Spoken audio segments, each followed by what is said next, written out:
La paix avec Dieu, la paix avec vous-même, la paix avec votre prochain. Ceci ferait une série en 3 parties, mais vous allez recevoir ce téléchargement en 5 minutes. Pour être en paix avec Dieu, vous devez savoir que Dieu vous aime. Vous devez connaître le caractère de Dieu pour savoir quoi attendre de lui. Vous savez que quand vous péchez, il est prêt à vous pardonner et qu'il est plein de miséricorde et que vous pouvez avoir confiance en Dieu et être ouvert avec Dieu. Vous pouvez parler à Dieu à propos de tout. Il n'y a absolument rien que vous avez besoin de cacher de Dieu parce qu'il sait tout.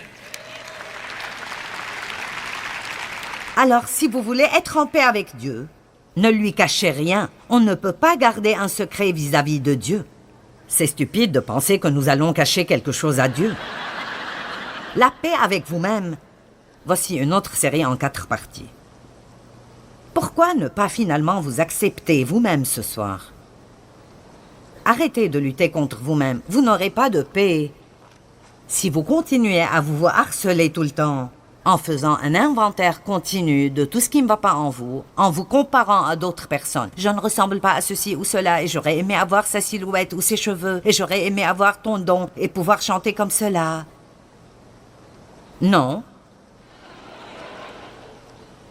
Nous sommes qui nous sommes.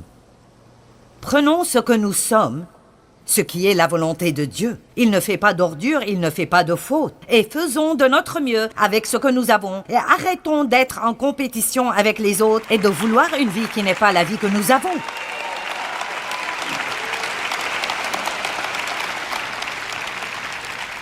Nous pouvons être amers et déprimés toute notre vie parce que nous ne sommes pas comme quelqu'un d'autre, mais cela ne changera rien. Soyez vous-même, tout le reste du monde est déjà pris. Amen. Écoutez, si vous ne vous aimez pas vous-même, vous aurez des problèmes. Parce que où que vous alliez, vous y êtes.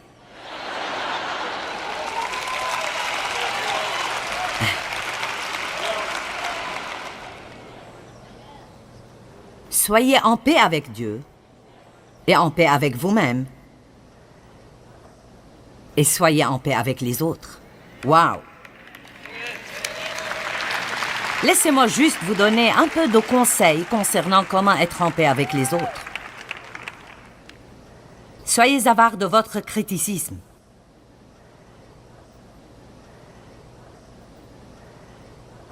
Soyez aussi avare que possible avec le criticisme. Occupez-vous de vos affaires.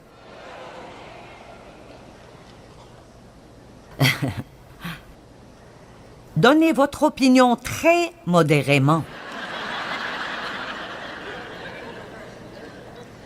Même quand les gens vous demandent votre opinion, d'habitude, ils veulent juste que vous soyez d'accord avec eux.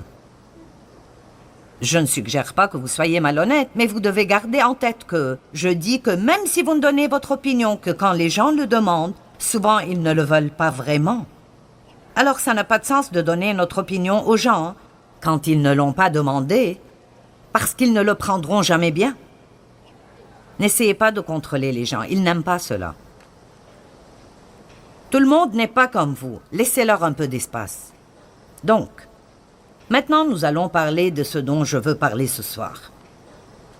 L'autre chose qui vole notre paix est les tempêtes de la vie. Il y a de grandes tempêtes, de petites tempêtes, de longues tempêtes, de courtes tempêtes, des tempêtes qui ne sont pas prévues, et nous devons apprendre comment vivre prêts. Maintenant, nous avons vu 1 Pierre 3,11, mais regardons le psaume 34, 14. Quelle est notre responsabilité pendant une tempête? Ce n'est pas de réparer la tempête. Ce n'est pas de faire que la tempête s'en aille. C'est en fait de nous accrocher à notre paix. Si vous voulez devenir une personne puissante, vous devez apprendre comment vous accrocher à votre paix dans la tempête, et quand vous pouvez faire cela, le diable ne sait pas que faire de vous.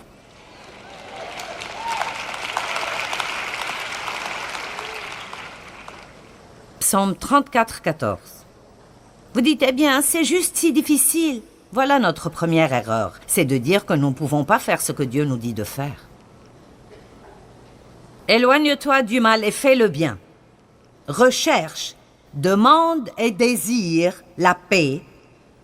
Poursuis-la avec ténacité. J'aurais aimé pouvoir vous transmettre ce que ce verset à 1 Pierre 3, 11 veut dire pour ma vie quand j'ai réalisé, écoutez-moi, que je ne pouvais plus simplement ne rien faire et attendre que la paix tombe sur moi. Que je ne l'obtiendrai pas en la souhaitant. Je ne l'obtiendrai même pas en priant pour elle, parce que pour être honnête, très souvent nous prions pour des choses que nous avons déjà. Et nous prions des prières inutiles parce qu'elles ne sont pas des prières auxquelles Dieu peut répondre. Dire « Donne-moi la paix » n'est pas la bonne façon de prier. Voilà comment prier. Dieu, aide-moi à marcher dans la paix que tu m'as déjà donnée, qui est à l'intérieur de moi. J'ai la paix, et plus vous croyez que vous avez la paix, plus vous serez prêt à accéder à cette paix et à l'utiliser en temps voulu. La paix vous protège. La paix vous donne la puissance. La paix vous donne l'autorité sur le diable. Quand vous gardez la paix, c'est la position la plus puissante que vous pouvez avoir. Quand nous sommes irrités, nous faisons exactement ce que le diable veut que nous fassions. M'avez-vous entendu? Quand nous sommes irrités et nous commençons à dire toutes sortes de tétététété. Allez, vous savez, quand vous êtes vexé, la bouche commence à travailler. Combien d'entre vous pensent que c'est possible d'apprendre à être trempé dans la tempête? Certains d'entre vous disent plutôt « Je ne sais pas ». Tu ne me connais pas. Eh bien, je me connais. Vous savez, j'avais tant de crises de colère. Oh mon Dieu, j'étais comme une cocotte minute qui attend d'exploser. Ma mère cuisinait beaucoup dans une cocotte minute. Vous savez ce qui arrive quand la vapeur commence à monter à l'intérieur, puis ce petit truc en haut fait... Ça fait peur, rien que de la voir. Elle relâche de la vapeur de temps en temps. Et je me souviens d'elle en train de dire « Ne la touche pas, quoi que tu fasses, n'enlève pas le couvercle !» Et c'est un peu comme ça que j'étais à attendre que quelqu'un me pique d'une mauvaise façon. Mais vous savez pourquoi j'étais comme ça? C'était à cause de ce qui arrivait en moi. Je ne protégeais pas le royaume qui est en moi. Je ne savais pas qui j'étais en Christ. Je n'étais pas en paix avec Dieu. Je ne croyais pas que Dieu m'aimait. Je ne croyais même pas que Dieu m'apprécierait, et encore moins qu'il se réjouissait en moi. Je souffrais d'insécurité. J'avais peur. Toutes les mauvaises choses. Je n'avais pas besoin de l'être. Mais pourquoi n'obtenais-je pas la victoire sur ces choses? Parce que je poursuivais les bénéfices du royaume. Je voulais que mon ministère grandisse. Je voulais que mon mari change. Je voulais que mes enfants changent. Je voulais être dans un certain groupe social. Je voulais. Donne-moi. Je vous dis la vérité, je ne pourchassais pas les bonnes choses. Et si vous pourchassez la mauvaise chose, vous n'obtiendrez jamais la bonne chose. Amen? Souvenez-vous-en, si vous pourchassez la mauvaise chose, vous n'obtiendrez jamais la bonne chose. Si vous voulez la paix, pourchassez-la. Si vous voulez marcher dans l'amour, vous devez étudier l'amour. Vous devez vous revêtir d'amour. Vous devez vous lever chaque jour et faire un plan de sortir de votre maison et d'aimer les gens. Vous devez être prêt à donner. Vous devez avoir des choses que vous êtes prêt à donner. Si vous voulez marcher dans l'amour, vous le pouvez parce que Dieu nous aidera à marcher dans l'amour. Il nous a appelés à marcher dans l'amour. Et je veux aimer les gens. Je veux avoir la paix. Et je suis déterminée de ce que je jouirai de ma vie. Et je veux dire toutes choses dans ma vie. Pas juste les jours de vacances, pas juste les jours de paix, tout dans ma vie. Combien d'entre vous sont prêts pour un peu de cela? Mais les tempêtes viennent, vous ne savez jamais exactement quand. Jean 14, 27. Je vous laisse la paix. C'est ma propre paix que je vous donne. Je ne vous la donne pas comme le monde la donne. C'est pourquoi ne soyez pas troublés et n'ayez aucune crainte en votre cœur. Maintenant, combien d'entre vous voient cette phrase suivante? Ne vous permettez point d'être agité et alarmé, et ne vous permettez pas d'être effrayé et intimidé et peureux et perturbé. Soyons clairs sur le fait que nous ne ferons jamais rien sans la grâce de Dieu. Rien. Sans toi, nous ne pouvons rien faire. Notre responsabilité est de croire et celle de Dieu est de faire. Donc, j'ai la foi que Dieu peut m'aider à faire tout ce qu'il m'a dit de faire et je le veux. Et je ne peux pas être un peu désireux, je dois être radicalement désireux. C'est incroyable ce que j'ai vu arriver dans ma vie dans ce domaine de tempérament.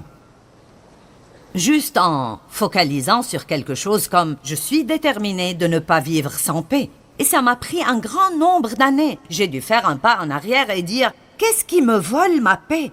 J'ai découvert que quand je dois me presser, je perds ma paix. Alors, j'ai dû arrêter de me presser. J'ai découvert que si je me préoccupe de choses tout le temps, je ne pourrai pas garder ma paix. Alors j'ai dû m'approfondir avec Dieu et prier et étudier la parole de Dieu pour comprendre combien c'est inutile de s'inquiéter. L'inquiétude est comme s'asseoir sur une balançoire. Ça vous garde occupé, mais ça ne vous avance pas. Vous ne faites pas de progrès. C'est inutile. Qu'est-ce qui vole votre paix? Vous dites, eh bien, mes enfants volent ma paix. Eh bien, vous les avez eus et ils sont à vous. Ils le seront jusqu'à ce qu'ils soient grands et qu'ils partent.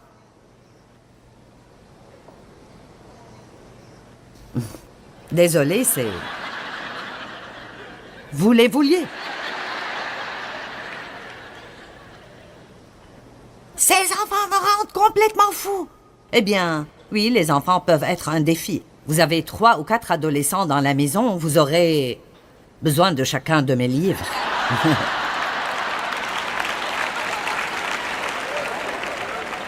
Mais écoutez-moi, vous n'étiez pas différents quand vous aviez leur âge. Excepté ces quelques-uns d'entre vous qui étaient angéliques quand vous grandissiez. Je veux dire, combien d'entre vous ont fait des choses doublement plus stupides quand vous étiez enfant? Je faisais des choses stupides, comme retenir mon souffle jusqu'à ce que je m'évanouisse. Jouer à éviter les voitures sur la route. Mes amis et moi, nous nous couchions sur la route pour voir combien la voiture approcherait avant que nous nous échappions. Certains d'entre vous ont la bouche bée.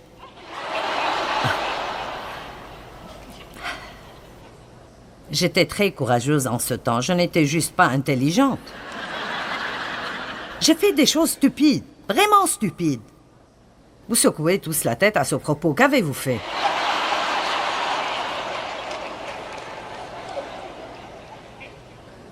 Et vous savez quoi? Je suis toujours là. Et j'aime Dieu. Et j'ai une vie fructueuse. Je fais de bonnes choses. Et vous êtes toujours là. Et vous grandissez en Dieu. Et vous savez quoi? Vos enfants auront plus de chances de réussir si vous priez pour eux et arrêtez de les harceler tout le temps.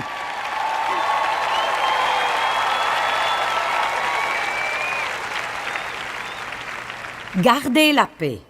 Vous savez, nous pensons que nous ne le pouvons pas. Je n'y peux rien. Ça mérite simplement, je n'y peux rien. Vous savez, ayons un moment de vérité. La vérité est que nous pouvons nous contrôler si nous le voulons vraiment. Si vous fréquentez les bonnes personnes, vous n'agirez pas comme vous le faites à la maison parfois. Allons maintenant, c'est un moment de vérité, vous savez.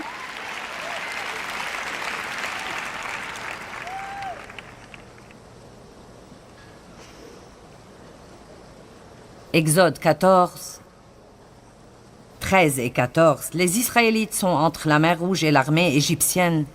Ce n'est pas un bon endroit. Et ils ont commencé à piquer une crise. Et Dieu a dit à Moïse de leur dire « Hey, gardez votre paix. Gardez votre paix. Gardez votre paix.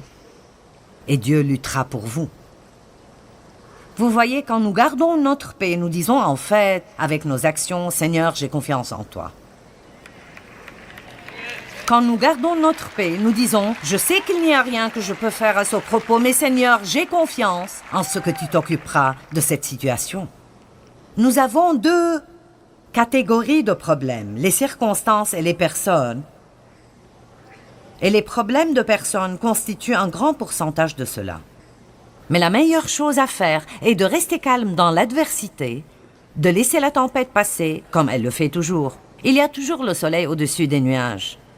Toujours. Nous devons apprendre à prendre notre envol comme des aigles. Quand il y a une tempête, ils utilisent en fait la tempête, les courants de la tempête. Au lieu de fuir loin d'elle, ils se dirigent vers elle. Vous avez entendu les termes « vieux yeux d'aigle » ? Ils ont une vision incroyable. Ils voient à des kilomètres et ils voient la tempête arriver et ils ne la fuient pas. Ils sont prêts et ils l'utilisent. Et quand le vent arrive, il les propulse au-dessus de la tempête. Au-dessus de la tempête, ils regardent la tempête au-dessous et ils volent sous le soleil. Mais ceux qui attendent l'Éternel renouvellent leur force. Ils prennent leur envol comme de jeunes aigles. Sans se lasser, ils courent, ils marchent en avant et ne s'épuisent pas.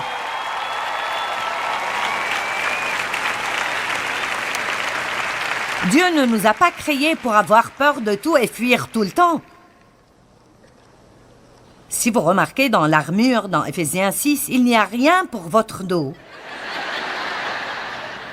C'est parce que Dieu n'attendait pas de ses fils et de ses filles de fuir loin des problèmes. Tenez-vous fermement, gardez votre paix, et Dieu luttera pour vous. La bataille n'est pas la vôtre, mais elle appartient à Dieu. Et l'ennemi que vous avez vu aujourd'hui, vous ne le verrez plus jamais. Qu'est-ce que je dois faire? Qu'est-ce que vous devez faire? Gardez la paix. Gardez la paix. Rien d'autre, seulement. J'ai confiance en toi, Seigneur. J'ai confiance, j'ai confiance, j'ai confiance. Dans Marc 4, 35, Jésus est monté dans le bateau avec ses disciples et il a dit « Passons de l'autre côté ». Dans Marc 5, 1, il est écrit « Ils arrivèrent à l'autre côté ». Mais il y a plusieurs versets entre ces deux. Et ils sont montés dans le bateau, et une tempête majeure proportionnelle à un tourbillon frappa le bateau.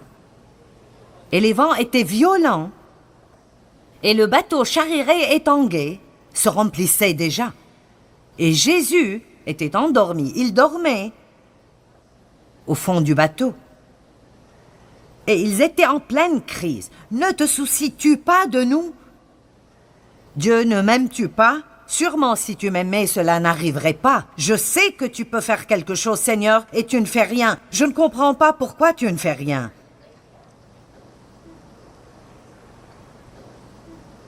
Et Jésus les a réprimandés à cause de leur manque de foi.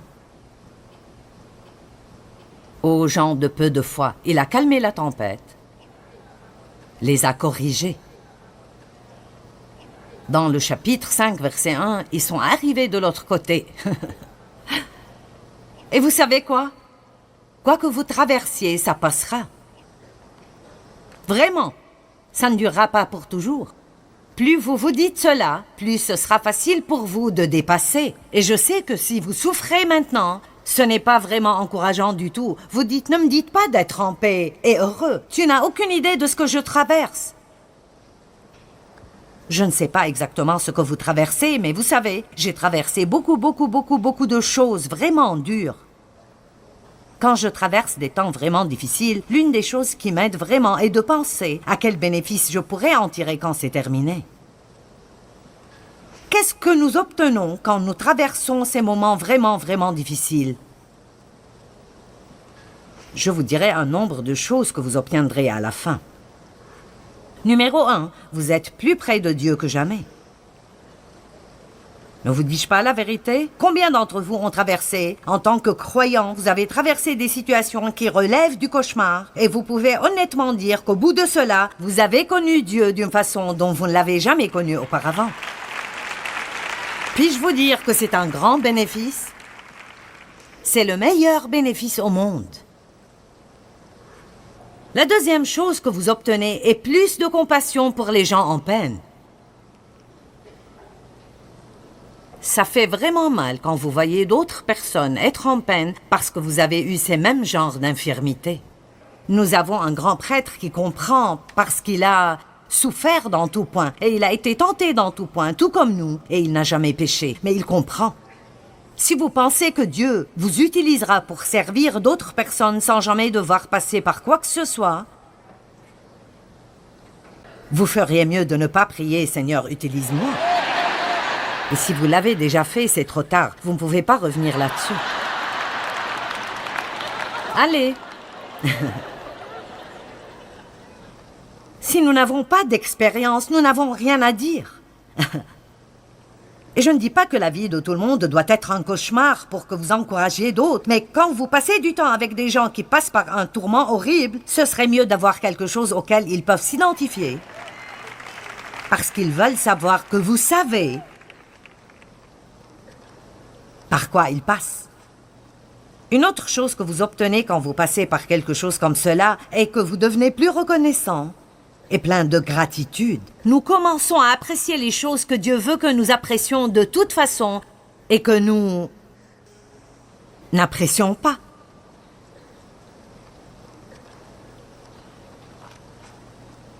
La chose suivante est que vous devenez plus fort.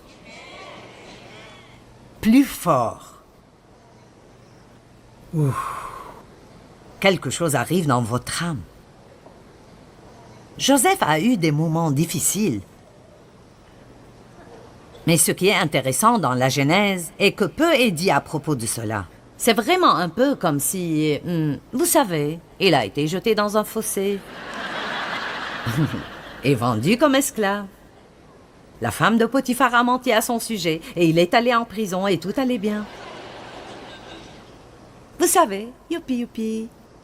Et un jour, il s'est retrouvé dans le palais. Et je commençais à penser à cela.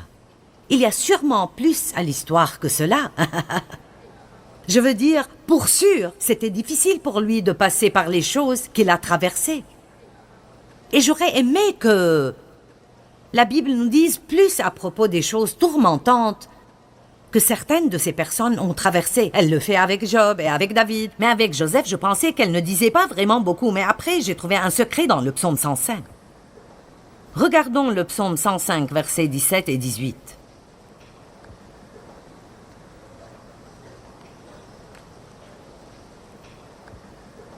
Vous allez bien, les gars?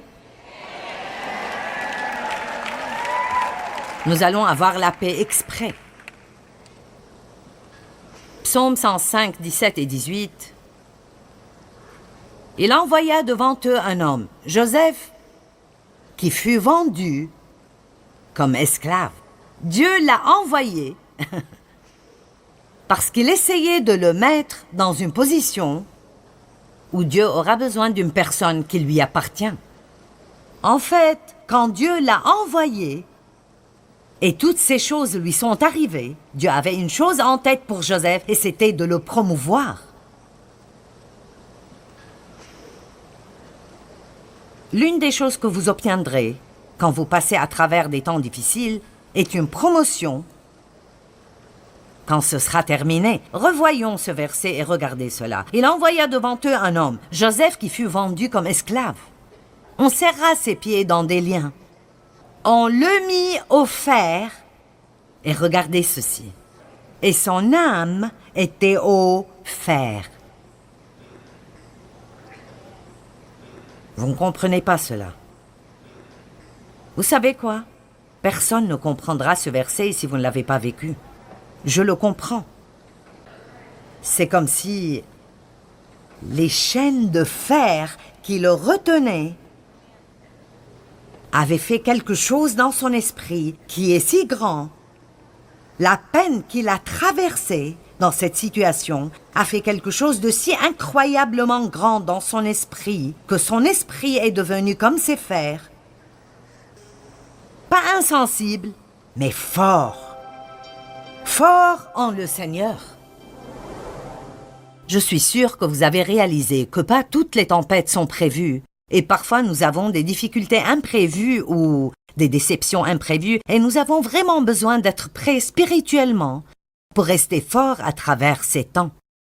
Pas un seul d'entre nous ne peut vivre sa vie sans avoir des imprévus que nous préférions ne pas traverser. Et c'est dans ces temps que nous montrons vraiment ce que nous avons au-dedans de nous. Nous avons besoin de représenter Christ à travers les difficultés. Et cela en le gardant toujours dans la première place dans nos vies. Ce n'est pas bon d'attendre les problèmes pour courir vers Dieu. N'attendez pas d'avoir un problème pour essayer de vous fortifier. Restez fort et alors vos problèmes ne vous affecteront pas d'une façon adverse.